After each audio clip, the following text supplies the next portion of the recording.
In this podcast, we break down the mysteries of learning English and help you navigate the journey from beginner to fluent speaker.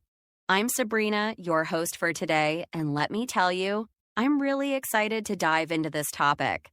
Learning English, or any language for that matter, is no small feat. If you're someone who's just starting or perhaps has been learning English for some time and feels a bit stuck, you're in the right place. Today we're going to talk about some of the most common mistakes English learners make, and more importantly, how to fix them. Before we dive in, I want to remind you to subscribe to our channel if you haven't already. Here we explore different aspects of English learning, from grammar to pronunciation, fluency tips to confidence building. So if you're looking to improve, make sure to hit that subscribe button so you don't miss out on future episodes. One of the most common mistakes English learners make is over-translating. Now, when you're first learning a language, translation is natural. You hear a word and you think of the equivalent in your native language. That's okay for a start, but it becomes a problem when it's done too much. Imagine you're learning how to say, "How are you?" in English. You might start by thinking of how you would say it in your native language and then match each word one by one. But English, like all languages, has its unique expressions, tones, and ways of structuring sentences. If you keep translating every sentence in your head, you'll not only slow down your progress, but also miss out on understanding the nuances of English. Let's talk about why over-translating is problematic with an example.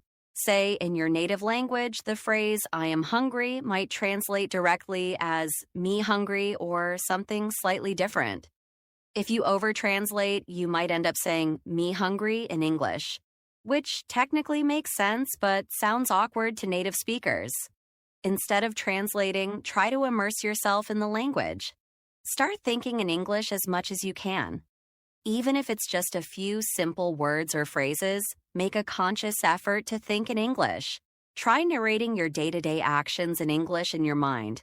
For example, if you're making a cup of coffee, mentally describe the steps in English. Say, "I'm boiling water for my coffee. Now I'm pouring it over the grounds."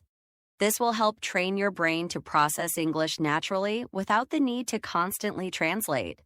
Another common pitfall for English learners is pronunciation. English pronunciation can be challenging because it's not always phonetic, meaning words aren't always pronounced the way they're spelled. Take, for example, the words through, though, and thought. They look similar, but they all sound different. I know it's confusing, and it's something that frustrates many learners.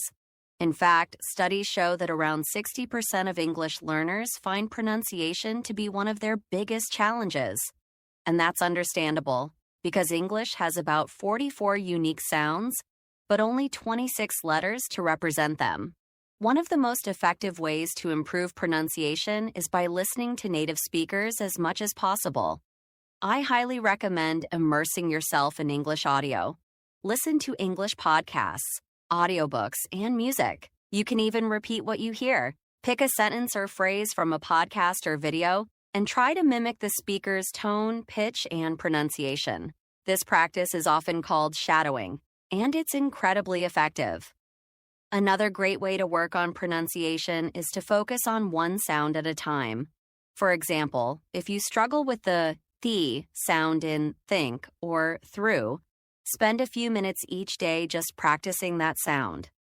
Hold your tongue between your teeth slightly and blow out a soft "th" sound. Practice until it feels natural. And don't be afraid to exaggerate it a little at first. Over time, these sounds will start to feel more natural. Another common issue among English learners is a limited vocabulary. It's easy to rely on basic words you're comfortable with, like good, bad, nice, big, small, and so on. While these words are useful, they can make your English sound repetitive if they're overused. And if you're trying to hold a more advanced conversation, basic words might limit your ability to express yourself. Let's consider an example. Say you want to describe an experience that was really good. You could just say, "It was a good experience," but imagine if you had the word fantastic or incredible in your vocabulary. You could then say, "It was an incredible experience," which sounds much more descriptive and engaging. To expand your vocabulary, focus on learning synonyms for the basic words you already know. Instead of always saying good, practice with words like great, excellent, or wonderful. You can even set a goal to learn one new synonym each day and use it in a sentence.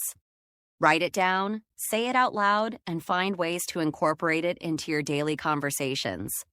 Another great way to build your vocabulary is by reading. Reading exposes you to a wide variety of words in different contexts. Start with simple English articles, blogs, or short stories. And when you come across a new word, look it up, understand it, and try to use it in your next conversation. Learning grammar is important, but sometimes learners get so caught up in following rules that they feel paralyzed when it's time to actually speak. This is what we call grammar anxiety. You're so focused on whether your sentence structure is correct that you hesitate, and by the time you think you've got it right, the conversation has moved on.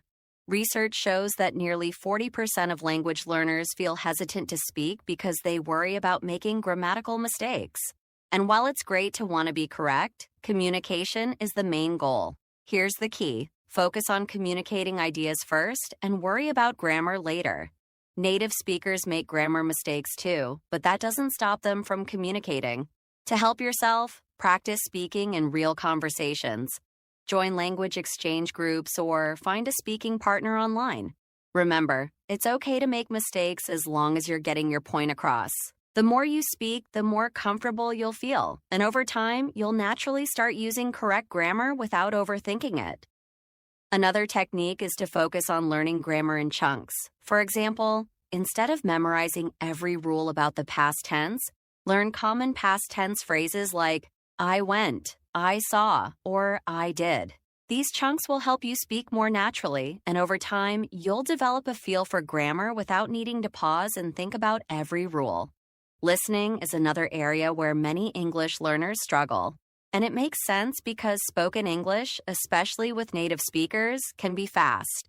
And sometimes words blend together. For example, native speakers might say gonna instead of going to, or wanna instead of want to. For new learners, these changes can make it hard to understand, even if they know the words. The best way to improve listening skills is through exposure. Try watching English videos with subtitles to start, and then gradually wean off the subtitles. Podcasts, news programs, and movies are all great resources. Another tip is to replay short audio clips multiple times, focusing on understanding each word. Eventually, your brain will start to pick up on common patterns and phrases, making it easier to understand. That wraps up today's episode on common mistakes English learners make and how to fix them. I hope this episode has been helpful and given you some practical tools to improve your English. Remember, it's all about practice, patience, and consistency. Every mistake is a learning opportunity, so don't be afraid to make them. Thank you for listening to Easy English Talk channel. If you enjoyed this episode, make sure to subscribe and please share this podcast with anyone else who's on their English learning journey. Keep practicing, keep learning, and I'll see you in the next episode.